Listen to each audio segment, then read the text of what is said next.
Hi everyone, and welcome back to another episode of WTF. I'm your host, Lena Moriarty, here to give you the scoop on all things political that make your blood boil. Fun. This show, we're going to do something special. Every time I want to roll my eyes or can't believe this is happening in the current political environment, you'll see a little graphic pop up over my shoulder of faces from various Democrats during the State of the Union. Because same. This past week, the Eagles, which just so happens to be America's symbol of freedom and independence, won their first Super Bowl against the Patriots, the team that's been winning Super Bowls forever.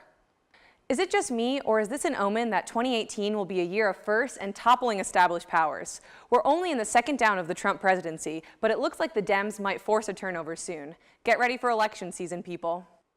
Speaking of toppling established powers, at the end of 2017, Trump tweeted out, "Dow rises 5,000 points on the year for the first time ever. Make America great again." This week, he should have tweeted, "Dow drops most points it ever has in a day. Make America financially unstable and economically nervous again." Last Monday, the Dow dropped the most points it has in a single day ever. By the end of the day, it had dropped 1,175 points, which seemed like a recovery from the 1,500-point drop it experienced an hour earlier. Knowing the Donald, I can only foreshadow what he's going to do to spin this in his favor. Probably blame it on Obama. And the best part is while this was happening, President Trump was delivering a speech in Ohio about an improving economy. Ironic, huh?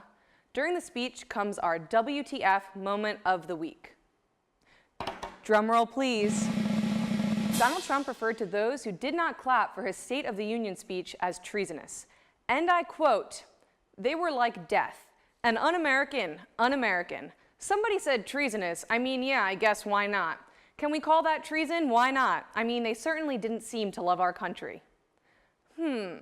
Choosing to not clap for a president who seems to hate anyone not rich and white is not what I would call treasonous. What I would call treasonous, though, is colluding with Russia to win an election. He also bragged about himself being, and I quote, "non-braggadocious," whatever the heck that means. Then, for the cherry on top, he brought up, yet again, for the 10,000th time since he won the election, Hillary. Leave Hillary alone. According to The Independent, Melania Trump would have been deported under Trump's new immigration rules. In 1996, the now First Lady earned over $20,000 7 weeks before she had legal permission to work in the U.S. An executive order and a Department of Homeland Security implementation memo was sent out on January 25th, made to enhance U.S. public safety by cracking down on immigrants. Melania violated the new sanctions back in '96 by having engaged in fraud or willful misrepresentation in connection with any official matter or application before a governmental agency. AKA, if this was '96, she'd be jailed and then sent back to Slovenia. And before I go, I've got news for my female viewers. Have no fear, because Doritos is releasing a chip made specifically for just us ladies. Luckily for us, our fragile mouths will no longer have to deal with the annoying hard crunch it takes to eat a Dorito, and the chips will be smaller for our delicate mouths. Feminism at its best. But seriously, all we want is equal pay and equal opportunity in the workplace, not a less crunchy chip.